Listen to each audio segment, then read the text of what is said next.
আমার সকল ছাত্রছাত্রীদের শুভ নববর্ষের প্রীতি ও শুভেচ্ছা জানাচ্ছি। তোমাদের এই নতুন বছর খুব ভালোভাবে কাটুক এবং তোমরা খুব ভালোভাবে পড়াশোনা করো, এই শুভকামনা জানাই। গৌড়বঙ্গ বিশ্ববিদ্যালয়ের অন্তর্গত বিভিন্ন কলেজে যে সমস্ত ছাত্রছাত্রী ফার্স্ট সেমিস্টারে পড়াশোনা করছো এবং তোমাদের বেঙ্গলি মাইনর বিষয় রয়েছে, তোমাদের জন্য এই ভিডিওটি, অবশ্যই ভিডিওটি শেষ পর্যন্ত দেখবে। দেখে নাও গৌড়বঙ্গ ইউনিভার্সিটি অর্থাৎ university of Gourbanga first semester Bengali minor MNC 1, তোমাদের 5 অথবা 10 মার্কের প্রশ্নের সাজেশন, অর্থাৎ তোমাদের 5 মার্ক হিসাবে 10 মার্ক হিসাবে প্রশ্ন আসবে। তবে কাটা কাটা প্রশ্ন আসলে সেটি দুটি 5 মার্কের প্রশ্ন যুক্ত করে 10 মার্ক হিসাবে আসবে। সেইভাবে আমি এখানে 5 ও 10 মার্ক বলে উল্লেখ করেছি। টিকা দিলে সেটি 5 মার্ক হিসাবে দুটো টিকা লিখতে হবে, তবে 10 মার্ক হবে। এইভাবে তোমাদের পরীক্ষায় আসতে পারে, অর্থাৎ তোমাদের প্রতিটি প্রশ্নের মান 10 করে আসবে।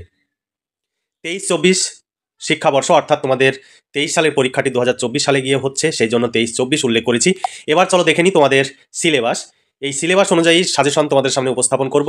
আর সেই সাজেশনের প্রশ্ন উত্তরের PDF কপি যদি সংগ্রহ করতে চাও, তাহলে তোমাদের 250 টাকা পেমেন্ট করতে হবে। 250 টাকা পেমেন্ট করে দিলে কমপ্লিট নোটস তোমরা পেয়ে যাবে। এর বাইরে কোনো প্রশ্ন উত্তর পড়ার প্রয়োজন হবে না, সমস্ত প্রশ্ন তোমরা পরীক্ষায় কমন পেয়ে যাবে। এবার দেখো সিলেবাসটি। সিলেবাস 2023 বাংলা সাহিত্যের ইতিহাস ও সাহিত্য পাঠ। একক অনে রয়েছে প্রাচীন যুগ ও মধ্যযুগ। প্রাচীন যুগে রয়েছে চর্যাপদ, আদি মধ্যযুগে রয়েছে শ্রীকৃষ্ণ কীর্তন। এরপরে একক 2-এ রয়েছে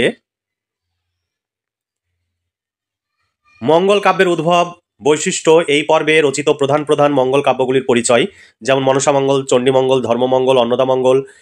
তারপরে পদাবলী সাহিত্যে রয়েছে বিদ্যাপতি ও চণ্ডীদাস। শ্রী চৈতন্য ও বাংলা সাহিত্য, চৈতন্য জীবনী কাব্য, কৃত্তিবাস ওঝা।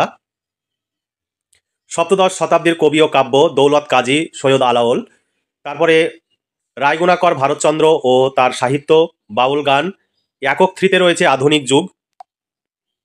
আধুনিক যুগে রয়েছে প্রথমে গদ্য সাহিত্য, রামমোহন, বিদ্যাসাগর। তারপরে নকশা ও উপন্যাস থেকে রয়েছে ভবানী চরণ বন্দ্যোপাধ্যায়, কালীপ্রসন্ন সিংহ, প্যারীচাঁদ মিত্র, বঙ্কিমচন্দ্র চট্টোপাধ্যায়। নাটকে রয়েছে রামনারায়ণ তর্করত্ন, মধুসূদন, দীনবন্ধু, দ্বিজেন্দ্রলাল রায়। প্রবন্ধে রয়েছে বঙ্কিমচন্দ্র চট্টোপাধ্যায়, রবীন্দ্রনাথ ঠাকুর। একক 4-এ সাহিত্য পাঠ, উপন্যাস। তোমাদের একটা উপন্যাস পাঠ্য রয়েছে মানিক বন্দ্যোপাধ্যায়, পদ্মা নদীর মাঝি।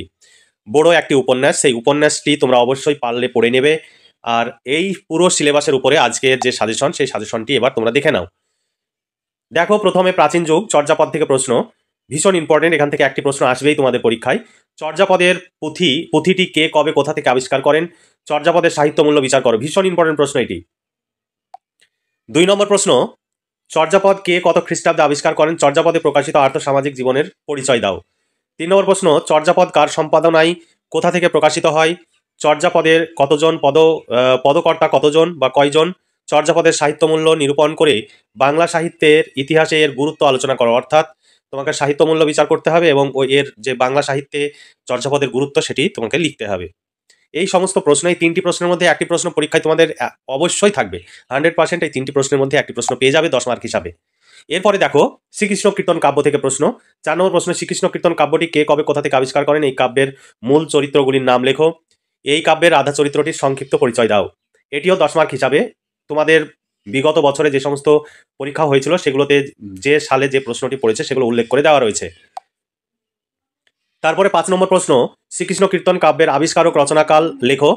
শ্রীকৃষ্ণ কীর্তন কাব্যের বিষয়বস্তু সংক্ষেপে আলোচনা করে বাংলা সাহিত্যের অভিনবত্ব বিচার করো। অথবা শ্রীকৃষ্ণ কীর্তন কাব্যটি কে, কবে, কোথা থেকে আবিষ্কার করেন? গ্রন্থটির পূর্ব নাম কি ছিল? শ্রীকৃষ্ণ কীর্তন কাব্যে কটি খণ্ড রয়েছে? খণ্ডগুলির পরিচয় দাও। এরপর 6 নম্বর প্রশ্ন, বাংলা সাহিত্য ধারায় শ্রীকৃষ্ণ কীর্তন কাব্যের গুরুত্ব আলোচনা করো। এরপরে মঙ্গল কাব্য থেকে 7 নম্বর প্রশ্ন, মঙ্গল কাব্যের কবি বিজয়গুপ্ত নারায়ণ দেবের কবি প্রতিভা সম্পর্কে আলোচনা করো। 8 নম্বর প্রশ্ন, মনসামঙ্গল কাব্যের কবি বিজয়গুপ্ত নারায়ণ দেবের মধ্যে তুলনামূলক আলোচনা করো।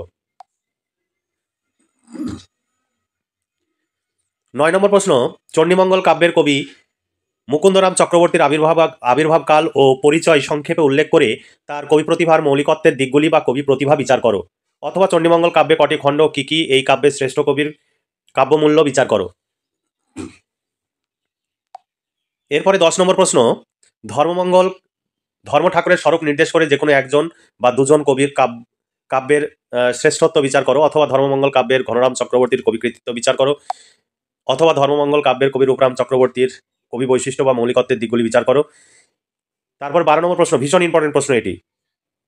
ধর্মমঙ্গল কাব্যকে রাঢ়ের জাতীয় কাব্য বলার কারণ উল্লেখ করে এই ধারার যে কোনো একজন কবির কবি প্রতিভা বিচার করো। ভীষণ ইম্পর্টেন্ট প্রশ্ন, এই প্রশ্নটি তোমাদের আসার মতো।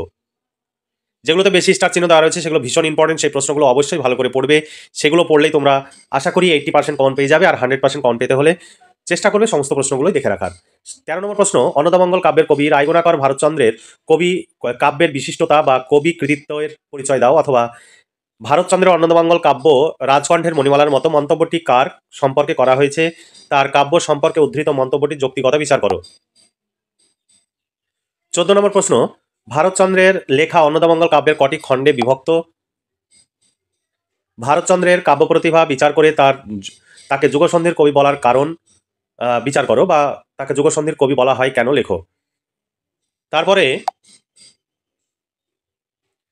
কৃত্তিবাস ওঝা থেকে প্রশ্ন, 15 নম্বর প্রশ্ন, বাংলা রামায়ণের অনুবাদক হিসাবে কৃত্তিবাসের নিজস্বতার পরিচয় দাও। প্রসঙ্গত তার রামায়ণের জনপ্রিয়তার কারণগুলি সংক্ষেপে লেখো। ভীষণ ইম্পর্টেন্ট প্রশ্ন। তারপরে প্রাক চৈতন্য বৈষ্ণব সাহিত্য অর্থাৎ চণ্ডীদাস, বিদ্যাপতি ও চণ্ডীদাস থেকে প্রশ্ন। বিদ্যাপতি ও চণ্ডীদাসের তুলনামূলক বিচার করো, তুলনামূলক আলোচনা করো। 17 নম্বর প্রশ্ন, বাংলা সাহিত্যের ইতিহাসে বিদ্যাপতিকে অন্তর্ভুক্ত করা হয় কেন, সেই বিষয়ে তোমার মতামত দাও। বৈষ্ণব পদকর্তা হিসাবে বিদ্যাপতির কৃতিত্ব বিচার করো। এবার চৈতন্য দেব ও বাংলা সাহিত্য থেকে প্রশ্ন। 18 নম্বর প্রশ্ন, বাংলা সাহিত্যে প্রথম চৈতন্য জীবনী কাব্য কোনটি এবং কেন, সেই বিষয়ে তোমার মতামত দাও। 19 নম্বর প্রশ্ন, মধ্যযুগে রচিত চৈতন্য জীবনী সাহিত্যের পরিচয় দাও। কোন কাব্যটিকে তুমি শ্রেষ্ঠ মনে করো তা যুক্তি সহ আলোচনা করো। সপ্তদশ শতাব্দীর মুসলমান কবি ও কাব্য থেকে প্রশ্ন। 20 নম্বর প্রশ্ন, সপ্তদশ শতাব্দীর মুসলমান কবিদের সম্পর্কে কেউ কেউ বলেন যে তারাই মধ্যযুগীয় বাংলা সাহিত্যের গতানুগতিকতা ভঙ্গ করে নতুনত্বের পরিচয় দেন। এই প্রসঙ্গে আরাকান রাজসভার কবিদের অবদান আলোচনা করো। 21 নম্বর প্রশ্ন, আরাকান রাজসভার যে কোনো একজন কবির কবি প্রতিভা সম্পর্কে আলোচনা করো। 22 নম্বর প্রশ্ন, আরাকান রাজসভার পৃষ্ঠপোষকতায় রচিত সাহিত্য ধারায় শ্রেষ্ঠত্ব উল্লেখ করে দৌলত কাজী কৃতিত্বের পরিচয় দাও। এই দুটি প্রশ্ন একই প্রশ্ন, এখানে যে কোনো একজন কবি তুমি দৌলত কাজী সম্পর্কে আলোচনা করতে পারো, অথবা দৌলত কাজী এই সৈয়দ আলাওল সম্পর্কে আলোচনা করতে পারো। এরপরে 23 নম্বর প্রশ্ন, দৌলত কাজী ও সৈয়দ আলাওল রচিত কাব্যগুলির নাম লেখো। এই কাব্যগুলির সূত্রে কবিদ্বয়ের রচিত রচনা বৈশিষ্ট্য সংক্ষেপে লেখো। ভীষণ ইম্পর্টেন্ট প্রশ্ন এটি। তারপরে 24 নম্বর প্রশ্ন, বাউল গানের ভিতরে যে সাধনার মূল তত্ত্ব নিহিত আছে তার সংক্ষেপে আলোচনা করো। একজন বাউল কবি প্রতিভার পরিচয় দাও। ভীষণ ইম্পর্টেন্ট প্রশ্ন। এরপরে আধুনিক বাংলা সাহিত্য থেকে প্রশ্ন, বাংলা গদ্যের বিকাশে রাজা রামমোহন রায়ের অবদান আলোচনা করো। 26 নম্বর প্রশ্ন, বাংলা উপন্যাসে বঙ্কিমচন্দ্র চট্টোপাধ্যায়ের অবদান আলোচনা করো। তোমাদের আধুনিক যুগ থেকে প্রশ্ন থাকবে, তোমাদের একটি প্রশ্ন অবশ্যই তোমাদের লিখতে হবে, দুটি প্রশ্ন থাকবে, একটি লিখতে হবে। তারপরে 27 নম্বর প্রশ্ন, বাংলা নাটকে মাইকেল মধুসূদন দত্তের অবদান আলোচনা করো। 28 নম্বর প্রশ্ন, বাংলা নাটকে দীনবন্ধু মিত্রের অবদান আলোচনা করো। 29 নম্বর প্রশ্ন, বাংলা নাটকে দ্বিজেন্দ্র লাল রায়ের অবদান আলোচনা করো। ভীষণ ইম্পর্টেন্ট প্রশ্ন। অথবা বাংলা ঐতিহাসিক নাটকে দ্বিজেন্দ্র লাল রায়ের অবদান আলোচনা করো। 30 নম্বর প্রশ্ন, বাংলা প্রবন্ধের বিকাশে বা গদ্যের বিকাশে বঙ্কিমচন্দ্র চট্টোপাধ্যায়ের অবদান আলোচনা করো। 31 নম্বর প্রশ্ন, বাংলা প্রবন্ধের ইতিহাসে রবীন্দ্রনাথ ঠাকুরের অবদান আলোচনা করো। এবার পদ্মা নদীর মাঝি থেকে প্রশ্ন। 1 নম্বর প্রশ্ন, পদ্মা নদীর মাঝি উপন্যাসে অবলম্বনে কুবের চরিত্রটি বিশ্লেষণ করো। 2 নম্বর প্রশ্ন, পদ্মা নদীর মাঝি উপন্যাস অবলম্বনে কপিলা চরিত্রটি সম্পর্কে আলোচনা করো। ভীষণ ইম্পর্টেন্ট প্রশ্ন। তারপর 3 নম্বর প্রশ্ন, পদ্মা নদীর মাঝি উপন্যাস অবলম্বনে মালা চরিত্রটি বিশ্লেষণ করো। 4 নম্বর প্রশ্ন, ভীষণ ইম্পর্টেন্ট প্রশ্ন, আঞ্চলিক উপন্যাস হিসাবে পদ্মা নদীর মাঝির সার্থকতা বিচার করো। 5 নম্বর প্রশ্ন, পদ্মা নদীর মাঝি উপন্যাস অবলম্বনে হোসেন মিয়া বা ময়নাদ্বীপের প্রতিষ্ঠাতা চরিত্রটি বিশ্লেষণ করো, অথবা রহস্যময় চরিত্র হিসাবেও হোসেন মিয়া চরিত্রটির গুরুত্ব আলোচনা করো।